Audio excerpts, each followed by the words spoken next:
कार्यक्रम में बहुत बहुत स्वागत करती हूँ। हमारे देश का किसान जन का पोषक है, वो श्रम का देवता है, अन्नदाता है और उसमें ही भारत की आत्मा निवास करती है।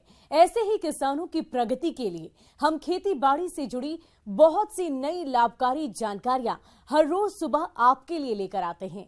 तो चलिए कार्यक्रम शुरू करने से पहले देखते हैं क्या है आज के अन्नदाता में खास। किसान आम के बाग में ले अधिक फलोत्पादन।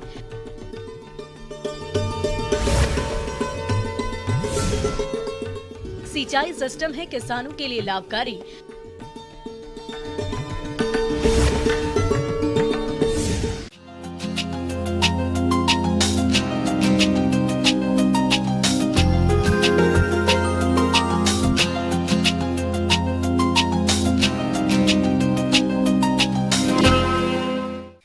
आम के बाग से अच्छी उपज वही किसान ले पाते हैं जो बागों की देखरेख का विशेष ख्याल रखते हैं। और इस समय आम के बागों की विशेष देखरेख करने की जरूरत भी है, तभी आने वाले दिनों में अच्छी उपज मिलेगी। तो इस समय आप आम के बाग में कौन कौन से जरूरी कार्यों को करें, जिसके बारे में विस्तार से बता रहे हैं प्रधान वैज्ञानिक डॉक्टर R.K. जायसवाल।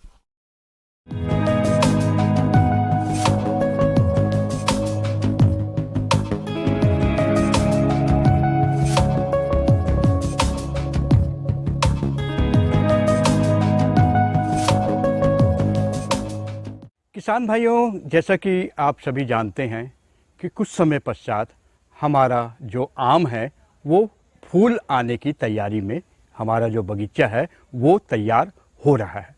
तो इस समय हमें कौन कौन सी सावधानी रखनी चाहिए ताकि हमारी जो बगीचा है उसमें फूल अच्छे से निकल आए। तो किसान भाइयों, आप सभी जानते हैं कि एक साल जो है हमको आम ज़्यादा खाने को मिलता है और एक साल जो है हमको कम खाने को मिलता है। तो किसान भाइयों, खुशी की बात है कि ये जो वर्ष है हमारे पास में, ये जो है ऑन ईयर है और इसमें हमको अच्छे ज़्यादा आम खाने को मिलेंगे। तो हम देख रहे हैं कि आम के जो हमारे वृक्ष है, जिसको जो एपिकल डोमेन्स है, इसका ऊपरी सिरा है, उससे फूल निकलने के लिए जो तापमान है वो 28 डिग्री सेल्सियस ऊपर का तापमान और नीचे का तापमान जो है 13 से 14 डिग्री सेल्सियस का अगर होता है तो उसमें फूल बहुत अच्छे से निकलते हैं। तो मुझे ये लग रहा है कि इस साल जो है हमारी जो आम है इसमें फूल थोड़ा सा जल्दी आएगा। तो इस समय नमी ज़्यादा नहीं होना चाहिए। हमारा जो बगीचा है उसमें हम इस समय सिंचाई न करें तो बहुत अच्छा है, क्योंकि इस समय फूल निकलने के लिए यदि आर्द्रता ज़्यादा बढ़ जाएगी तो फूल निकलने की रफ्तार है, गति है, वो धीमी हो जाएगी और जो है कुछ आगे तक के लिए वो फूल निकलने की जो प्रक्रिया है वो बढ़ जाएगी। तो इस समय मैं आप लोगों से ही कहना चाहूँगा कि अभी सिंचाई बिल्कुल ना करें, ताकि उसकी जो है वृक्ष के अंदर आर्द्रता को हमको सीमित करके रखना है ताकि उसमें से फूल बाहर निकल आए। किसान भाइयों, आम के बाग फूल बनाने की अवस्था पर है। इस समय बागों में खरपतवार नियंत्रण पर विशेष ध्यान देने की जरूरत है। अगर आपने बागों की देखरेख में थोड़ी भी लापरवाही की तो फलों उत्पादन में भारी गिरावट आ सकती है। तो आप कैसे करें खरपतवार नियंत्रण, आइए जानते हैं। और इसके साथ ही साथ हमको जो है बगीचे में खरपतवार का नियंत्रण करना बहुत आवश्यक है। आप सभी जानते हैं कि खरपतवार होगा तो कीड़े और बीमारियों के लिए ये जो है एक मुख्य शेल्टर का काम करता है। तो हम आवश्यकता अनुसार खरपतवार का नियंत्रण आवश्यक रूप से कर लें। इसके साथ ही साथ यदि आपने बोर्डो पेस्टिंग नहीं किया है वृक्ष के तनों पे, तो हम इस समय बोर्डो पेस्टिंग भी कर सकते हैं। वर्तमान समय में जलवायु में नमी ज्यादा होने के कारण फसल में कई रोगों के लगने का खतरा सबसे ज्यादा रहता है। तो आप अपने बागों को आने वाले रोगों से कैसे बचाएं, इसके लिए मिलते हैं। तीसरी बात जो है, इस समय हम देखते हैं कि आर्द्रता यदि अगर ज़्यादा हो जाती है तो कुछ बीमारियां इसमें लगना शुरू हो जाती है और वो जो ज़्यादा परेशान करती है। तो उसमें सबसे पहले ये है एंथ्रेक्नोज का। आप देखेंगे कि पत्तियों पे काले चपटे से और भूरे से दाग धब्बे दिखते हैं, तो हम इसको जो है एंथ्रेक्नोज कहते हैं और इसको हम बहुत आसानी से पहचान लेते हैं। और इसका नियंत्रण करने का भी बहुत आसान उपाय है। कोई भी हम कॉपर फंजीसाइड का उपयोग करके इस जो बीमारी है उसको नियंत्रण कर सकते हैं। और इसके लिए सबसे अच्छा यही होगा, 1 किलो कॉपर सल्फेट या नीलत होता हम कहते हैं, 1 किलो चूना और 100 लीटर पानी लेकर हम जो है बोर्डो मिश्रण बना सकते हैं और बहुत आसानी से वृक्ष पर हम छिड़काव कर सकते हैं। तो हम एंथ्रेक्नोज को जो बीमारी लगी हुई है या नए जो कोपल निकलने वाले हैं उसमें लगने वाले हैं, तो उसको हम पहले से सुरक्षा प्रदान कर सकते हैं ताकि उसका जो फफूंदी है वो आगे न बढ़े और हमारी जो फूलों पे उसका नुकसान ना हो। तो इस समय हम इसको सावधानी रख सकते हैं। दूसरी जो सावधानी जो हमको रखनी है वो है पाउडरी मिल्डू। एक जो है सफ़ेद भभूतिया जो इसको हम सभी कहते हैं, ये पाउडर नुमा परत रहती है। अगर एपिकल डोमिनेंस के ऊपर जमा हो जाता है तो उसको जो निकलने में जो फूल के इन्फ्लोरेंस का जो भाग है उसमें जो कठिनाई होती है और वो बाहर सही तरीके से नहीं निकल पाता। और कई बार आप देखते हैं कि फूल निकलता है तो काले काले से दिखाई देते हैं हमको इन्फ्लोरेंस का। तो ये जो है भभूतिया के लक्षण है और भभूतिया के कारण से इसमें हो सकता है। तो इसके लिए बहुत आसान तरीका है। इसके साथ ही किसान भाइयों, रोग के फैलाव को रोकने के लिए कैप्टान 1 ग्राम का प्रति लीटर पानी की दर से छिड़काव करें, जिससे इस रोग से बचा जा सकता है। इन 4-5 बातों को ध्यान रखते हैं तो बहुत आसानी से विपरीत परिस्थिति में भी हमारे बगीचे में फूल आ सकते हैं और फूल आने की जो संभावना है वो हम जो है अच्छे फूल उससे ले सकते हैं। धन्यवाद।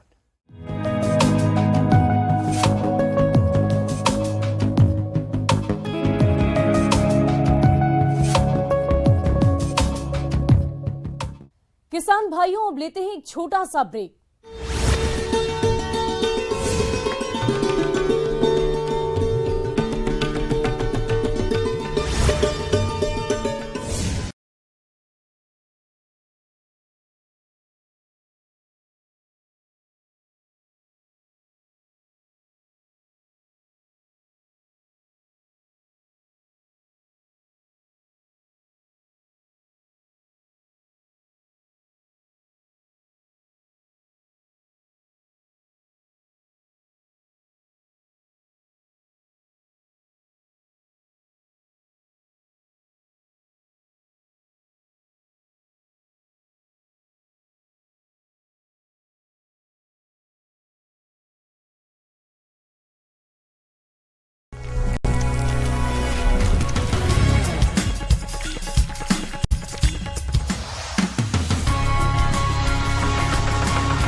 और ब्रेक के बाद आप सभी दर्शकों का अन्नदाता में एक बार फिर लाभ लेना है तो खेती बाड़ी में आधुनिक तकनीकियों का प्रयोग किसानों को करना पड़ेगा। और कृषि वैज्ञानिकों ने किसानों के लिए अब सिंचाई पद्धति विकसित की है, जिससे किसानों को काफी लाभ हो रहा है। अब किसानों को सिंचाई करने के लिए खेत में नहीं रुकना पड़ेगा। इस तकनीक की और क्या कुछ खासियत है, किसान इसका प्रयोग कैसे कर सकते हैं, आइए जानते हैं।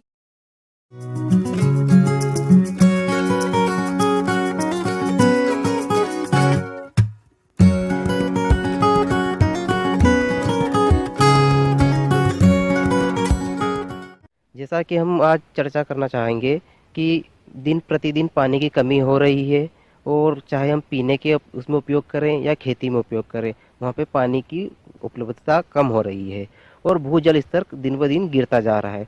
तो उसी को हम देखते हुए कि हम पानी को कैसे बचा पाएं और उसको बचाते हुए हम अपनी खेती में ज़्यादा से ज़्यादा उपयोग किस प्रकार से उस पानी का कर पाएं। सिंचाई में जो आधुनिक विधि है अपनी, और सबसे सुलभ विधि है टपक सिंचाई विधि, जिसको हम ड्रिप इरिगेशन सिस्टम बोलते हैं। इसके बारे में हम आज चर्चा करेंगे। बूंद बूंद या ड्रिप सिंचाई पद्धति यह एक ऐसी सिंचाई पद्धति है जिसमें पौधे की आवश्यकता के अनुसार पानी बूंद बूंद करके पौधे की जड़ों के पास दिया जाता है। इस विधि से सिंचाई करने पर पानी की 50 से 70% तक की बचत के साथ ही मजदूरी की भी बचत होती है। उचित जल प्रबंधन से भूमि में वायु संचार और पानी का सही अनुपात होने से पौधे स्वस्थ रहते हैं। ड्रिप सिंचाई पद्धति रेतीली और खारी जमीन पर खारे पानी के लिए भी अनुकूल है। इसके बाद में आता है कि सिंचाई पद्धति से जो फायदा होता है कि जो बूंद बूंद करके टपकता है तो सिर्फ पौधों की जड़ों के पास में जाता है, तो वहाँ पे सिर्फ खरपतवार उसकी जड़ के पास में थोड़े बहुत होते हैं, अतिरिक्त बहा के पानी नहीं जाता है, तो खरपतवार की समस्या कम से कम रहती है। जो खरपतवार अगर कम से कम होगा तो उससे हमारे रोग भी कम आएंगे। खरपतवार निकालने के लिए भी हमको जो मजदूर ज़्यादा लगते हैं तो वो मजदूरों की भी एक कमी आएगी कि हम अपना जो है कि लागत हम किस प्रकार से हम कम कर सकते हैं। तो पानी की भी हमारी लागत कम हो गई और हमारी मजदूरों की भी लागत हमारी कम हो गई है। फिर आता है कि इसमें हम जो हमारे घुलनशील वाले खाद है हम इसके द्वारा टपक के द्वारा हम सीधे पौधों की जड़ के पास में देंगे, तो क्या होता है कि जो खाद और पानी की उपयोग क्षमता है इस सिंचाई में ज़्यादा से ज़्यादा हो जाती है।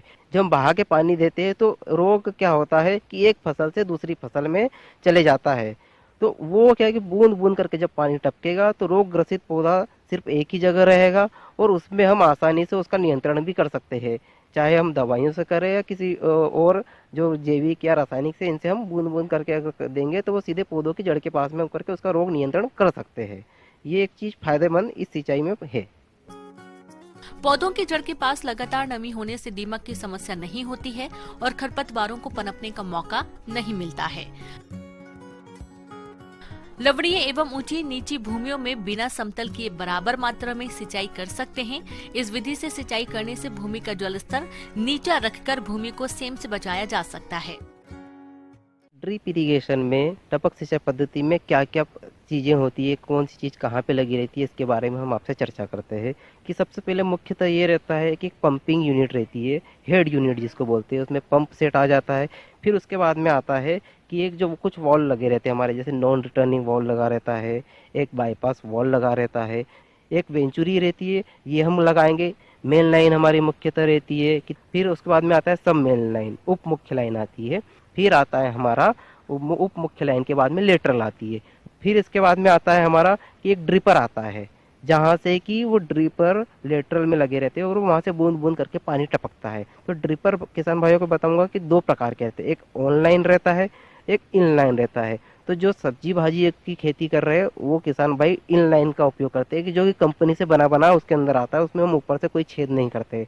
फिर आता है कि जो उद्यानिकी की फसलों के बारे में करते हैं, जो भी अगर वृक्षारोपण कर रहे हैं उसमें अगर हम सिंचाई के लिए ड्रिप सिंचाई अपनाएंगे तो वहाँ पे हम ऑनलाइन का उपयोग करेंगे। वहाँ पे कि हमको किस पौधे के लिए कितनी मात्रा में हमको पानी की आवश्यकता है उसके हिसाब से हम वो ड्रिप लगाएंगे। बागवानी फसलों में पौधों की प्रत्येक पंक्ति के साथ एक शाखा लाइन और कम दूरी वाली फसलों में दो पंक्तियों के बीच में एक शाखा लाइन बिछाई जाती है। पौधों की सिंचाई के लिए प्रत्येक पौधे के पास शाखा में ड्रिपर लगा दिए जाते हैं। ड्रिप सिंचाई के लिए मुख्यतः मोनो ब्लॉक पंप इस्तेमाल किए जाते हैं। पानी की अधिक मात्रा में आवश्यकता होने पर अथवा जल स्तर गहरा होने पर बड़े पंप की जरूरत पड़ती है।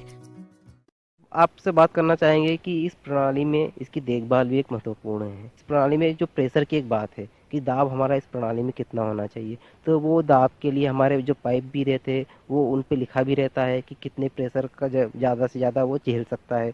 क्योंकि क्या होगा, प्रेशर ज़्यादा बढ़ेगा तो कहीं से न कहीं से पाइप फटेगा, लीकेज हो की समस्या आएगी, तो वो प्रेशर को मेंटेन करना बहुत ज़रूरी है। अगर कहीं पे पाइप थोड़ा सा फट रहा है तो हम उसको अनदेखा ना करें।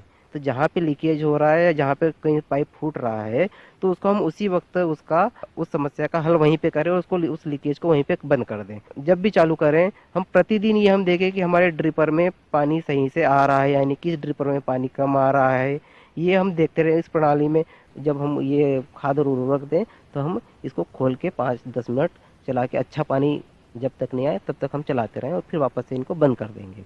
अब हम इसमें एक बात करेंगे कि जब हमारा ये अगर ड्रिपर चौक हो जाता है, वहाँ से पानी आना बंद कर देता है, तो एक ये है कि जिस पानी में काई की समस्या अगर हमारे लेटरल में और इनमें काई की समस्या आ गई है, काई आने लग गई है, तो क्लोरीन की गैस का उपयोग कर सकते हैं या हम ब्लीचिंग पाउडर का उपयोग कर सकते हैं। इनके द्वारा हम इसका जो है कि काई की समस्या को दूर कर सकते हैं और वो घोल को पूरा पाइपों में डालना पड़ेगा और अगले 24 घंटे तक उसको हमको रखना पड़ेगा और 24 घंटे तक रखने के बाद में इसकी सफाई करेंगे अगले 24 घंटे के बाद में। फिर राज्य व केंद्र सरकार द्वारा इन सिंचाई विधियों को लोकप्रिय बनाकर सिंचाई के परंपरागत तरीकों के स्थान पर सिंचाई जल की बचत के लिए अनुदान दिया जा रहा है, जिसकी जानकारी नजदीकी कृषि और उद्यान विभाग या कृषि विज्ञान केंद्र से ली जा सकती है। अपने यहाँ पे सभी के यहाँ एक उद्यान विभाग है, हॉर्टिकल्चर डिपार्टमेंट है, वहाँ पे जो उद्यान विस्तार अधिकारी है उनसे अपन संपर्क कर सकते हैं और अलग अलग वर्ग के लिए अलग अलग प्रकार से इसमें छूट है, अलग अलग योजनाएं भी है इसमें। तो आप उनसे मिलके अपन पता कर सकते हैं कि आपको क्या क्या कितने प्रतिशत में सब्सिडी मिल रही है और आपको ये लेने के लिए और कितने एकड़ में लेने के लिए, किस फसल में लेने के लिए क्या क्या कागज भी लगेंगे और किस प्रकार से आप इसको लेने के लिए कहाँ पे आप जाएं, ये कहाँ पे जाके अपना फॉर्म दें। तो आप उनसे मिलके अपना ये चीज़ कर सकते हैं कि आपको किस प्रकार से ये प्रणाली लेनी है।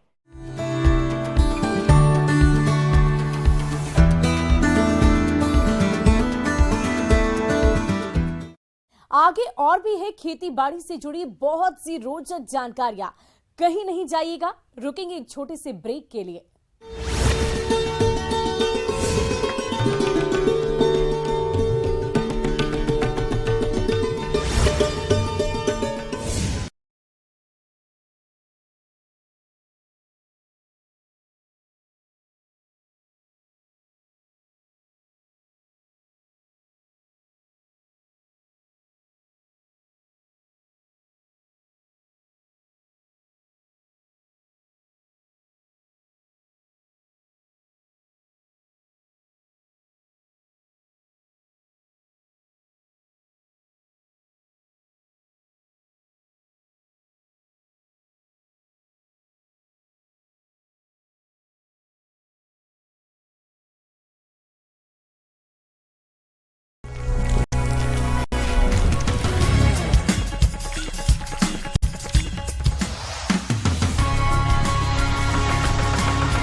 ब्रेक के बाद एक बार फिर से आप सभी दर्शकों का अन्नदाता कार्यक्रम में स्वागत है।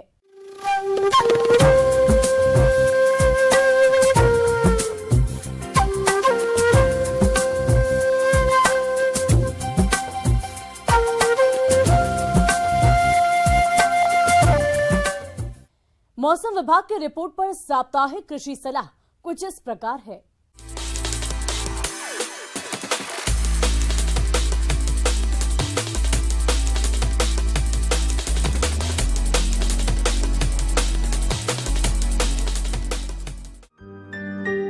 जिला कृषि मौसम इकाई कृषि विज्ञान केंद्र हनुमानगढ़ संगरिया द्वारा भेजे गए मौसम पूर्वानुमान रिपोर्ट के आधार पर जिला हनुमानगढ़ और इससे लगे जिलों के किसान भाइयों को सलाह दी जाती है कि आने वाले दिनों में पश्चिमी विक्षोभ का प्रभाव कम होने से जिले में उत्तरी पश्चिमी बर्फीली हवाओं का दौर शुरू होगा, जिससे क्षेत्र में आगामी 2 से 3 दिन घना कोहरा, शीतलहर, शीत दिन तथा कहीं कहीं पाला जमने के आसार हैं। 16 और 17 जनवरी को शीतलहर की तीव्रता में बढ़ोतरी होने से तीव्र शीतलहर दर्ज की जा सकती है। न्यूनतम तापमान 1 से 3 डिग्री सेल्सियस और अधिकतम तापमान 14 से 16 डिग्री सेल्सियस दर्ज की जा सकती है। ऐसे में इन क्षेत्रों के किसान भाइयों को सलाह दी जाती है कि सिंचाई पानी की उपलब्धता पर हल्की सिंचाई करें। फव्वारा विधि से सिंचाई करना अधिक लाभदायक होता है। फसलों पर दोपहर के समय पत्तियां सूखी होने पर गंधक के तेजाब के 0.1% घोल का छिड़काव करना चाहिए। इसके लिए 1 लीटर गंधक के तेजाब को 1000 लीटर पानी में घोलकर 1 हेक्टेयर क्षेत्र में प्लास्टिक स्प्रेयर से छिड़काव करें। शीतलहर व पाले की संभावना बनी रहने पर 15 दिन के अंतराल पर दोबारा छिड़काव करें। पौधशाला व बागवानी पौधों को टाट, पॉलीथीन अथवा भूसे से ढक दें। पाला पड़ने की संभावना वाले दिनों में मिट्टी की गुड़ाई या जुताई नहीं करनी चाहिए, क्योंकि ऐसा करने से मिट्टी का तापमान कम हो जाता है। मटर की फसल में पाउडरी मिल्यू की रोकथाम के लिए सल्फर 25 किलोग्राम प्रति हेक्टेयर की दर से भुरकाव करें या 750 मिलीलीटर डाइनोकैप का छिड़काव कर सकते हैं। रात के समय पशुओं को शेड के अंदर रखें और ठंड से बचाने के लिए सूखा बिछावन प्रदान करें। खाने में प्रोटीन स्तर और खनिज को बढ़ाएं ताकि जानवरों को ठंड से निपटने के लिए स्वस्थ रखा जा सके। पशुओं को नियमित रूप से नमक के साथ खनिज मिश्रण दें। पशुओं में ऊर्जा की जरूरत को पूरा करने के लिए ठंडे मौसम के दौरान राशन 10 से 20% गेहूं के दाने, गुड़ इत्यादि के साथ दें। पोल्ट्री मुर्गी शेड में कृत्रिम प्रकाश व हीटर की सहायता से तापमान बनाए रखें।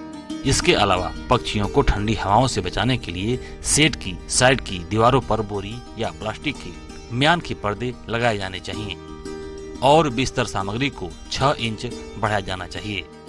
ध्यान रहे उपरोक्त क्रिया में वेंटिलेशन प्रतिबंधित न हो।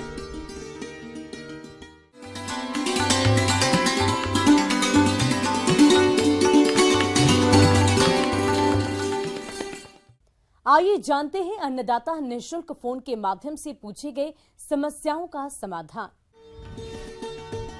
अन्नदाता निःशुल्क फोन संपर्क सेवा के माध्यम से पूछे गए प्रश्नों में से आज हमने जिस प्रश्न को कार्यक्रम में शामिल किया है उसे पूछा है ग्राम मलिकपुर, जिला जयपुर के कृषक किशन लाल ली। ये स्प्रेयर मशीन के बारे में संपूर्ण जानकारी चाहते हैं। तो किशन लाल जी, आपकी जानकारी के लिए प्रस्तुत है कार्यक्रम का ये अंश।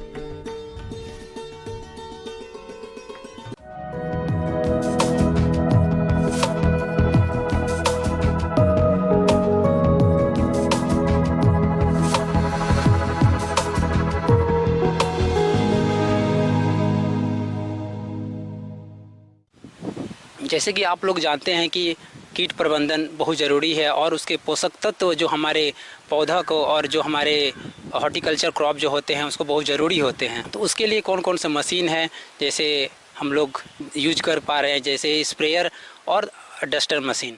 आज बाजार में तमाम स्प्रेयर मशीनें उपलब्ध है, लेकिन सबसे अधिक उपयोग छोटी फसलों पर इनका किया जाता है, जिनकी क्षमता 15 से 25 लीटर तक की होती है। अगर बहुत बड़े एरिया पर या बड़े फल वृक्षों पर दवाओं का छिड़काव करना है तो ट्रैक्टर से चलने वाले स्प्रेयर मशीनों का प्रयोग होता है। स्प्रेयर मशीन में भी हमारे बहुत तरह के टाइप्स होते हैं, जैसे कि knapsack hand sprayer, hand held sprayer और पैडल ऑपरेटेड स्प्रेयर, जिसको हम लोग रोकर स्प्रेयर भी बोलते हैं और उसको लोकल भाषा में गटोर भी बोलते हैं, और एक पावर स्प्रेयर जो कि हमारे कीट प्रबंधन के लिए एक ऐसी मशीन है जो कि केमिकल को, हमारे लिक्विड को, हमारे मतलब एक फुहारे की तरह जो केमिकल होते हैं हम पौधों को छिड़काव करते हैं। स्प्रेयर मशीनों का चुनाव आपको अपनी फसल के हिसाब से करना है। अगर 1 हेक्टेयर से कम की खेती है तो आप नैपसेक स्प्रेयर ले सकते हैं।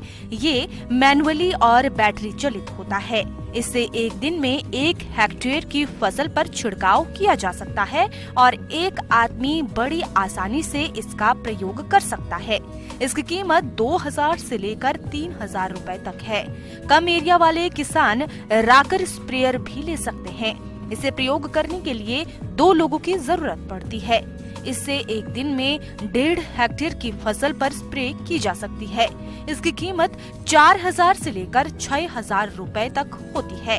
अगला सबसे अधिक उपयोग होने वाला स्प्रेयर है पावर ऑपरेटेड नैपसेक स्प्रेयर। ये 2 से 4 स्ट्रोक के इंजन से संचालित होता है जो पेट्रोल से चलता है और एक दिन में 2 हेक्टेयर एरिया पर स्प्रे की जा सकती है। पावर स्प्रेयर कई तरह के आते हैं, आप इन्हें अपनी जरूरत के हिसाब से ले सकते हैं। इनकी कीमत 6000 रुपए से लेकर 12000 रुपए तक होती है। अगर बहुत बड़ा एरिया है या बड़े बड़े फल वृक्षों पर स्प्रे करनी है तो ट्रैक्टर माउंटेड बूम स्प्रेयर का प्रयोग कर सकते हैं। इसकी कीमत लाखों में होती है। स्प्रेयर के माध्यम से उसका मेन उद्देश्य रहता है कि जो भी केमिकल हम लोग घोले रहते हैं उसको पौधों में किस तरह तरीके से अच्छे सूक्ष्म ड्रॉपलेट्स में कैसे तोड़ करके एक यूनिफॉर्म, एक बराबर समुचित मात्रा में उसके ऊपर पड़े। तो इसके लिए हम लोग को ध्यान देना ज़रूरी है कि उसकी प्रेशर कितनी, उसका स्टडी होनी चाहिए। कहने का मतलब यूनिफॉर्म होनी चाहिए। ऐसा नहीं कि स्प्रेयर की जो प्रेशर है कभी बहुत ज़्यादा हो रही है, कभी कम हो रही है। तो इसको ध्यान रखने वाली बात है। और जो उसमें जो केमिकल होते हैं उसमें अच्छी तरह घोले हुए होनी चाहिए, क्योंकि कभी कभी ऐसे होते हैं कि अच्छे से घोल नहीं होने की वजह से वो हमारे स्प्रेयर मशीन चॉक हो जाते हैं। तो इस बिंदु को कुछ हम किसान बंधुओं को इस चीज में ध्यान रखने की जरूरत है। कृषि से जुड़ा कोई भी यंत्र आप लेना चाहते हैं तो एक बार कृषि विभाग में संपर्क जरूर कर लें। अन्य यंत्रों की तरह ही स्प्रेयर पर भी अनुदान लाभ मिल रहा है, जिसका लाभ उठाकर आप कम कीमत में स्प्रेयर मशीनें ले सकते हैं। और जो दूसरी मशीन जो चलाए यंत्र पे जो अनुदान सरकार दे रही है वो है रोकर स्प्रेयर, जो हम लोग उसको पाँव से हम लोग प्रेस करके हम लोग उसको उपयोग में लाते हैं। उसमें पैडल ऑपरेटेड रहते हैं, उसमें डिलीवरी हॉज लगे रहते हैं, जो कि एक पाइप के माध्यम से जनरली इस तरह के स्प्रेयर को हम लोग गार्डनिंग, हॉर्टिकल्चर क्रॉप के लिए हम लोग यूज में लाते हैं। और इसमें जो कैपेसिटी जो इसकी रहती है केमिकल छिड़काव करने की, वो है 1.5 हेक्टेयर पर डे है। और जो हमारे पावर ऑपरेटेड जो स्प्रेयर होते हैं, इंजन ऑपरेटेड, वो भी केमिकल छिड़काव करने में बहुत ही महत्व और काफ़ी इफ़ेक्टिव होते हैं, क्योंकि इसकी जो कैपेसिटी होते हैं वो 15 मीटर तक वो छिड़काव कर सकते हैं। क्योंकि ये हम लोग इंजन 3 HP इंजन से भी यूज करते हैं और इलेक्ट्रिक से भी हम लोग यूज करते हैं। और जो हमारे जो ट्रैक्टर जो लोग किसान बंधु रखे हुए हैं, वो भी इस पावर ऑपरेटेड जो स्प्रेयर हैं वो अपने PTO के माध्यम से इसको ऑपरेट कर सकते हैं, ट्रैक्टर का जो है। अदरवाइज़ ये पावर टीलर से भी यूज कर सकते हैं। और ये बहुत ही इफ़ेक्टिव और आसान छिड़काव करने की ये एक मशीन है, जो कि किसान को आराम से वो कर सकते हैं।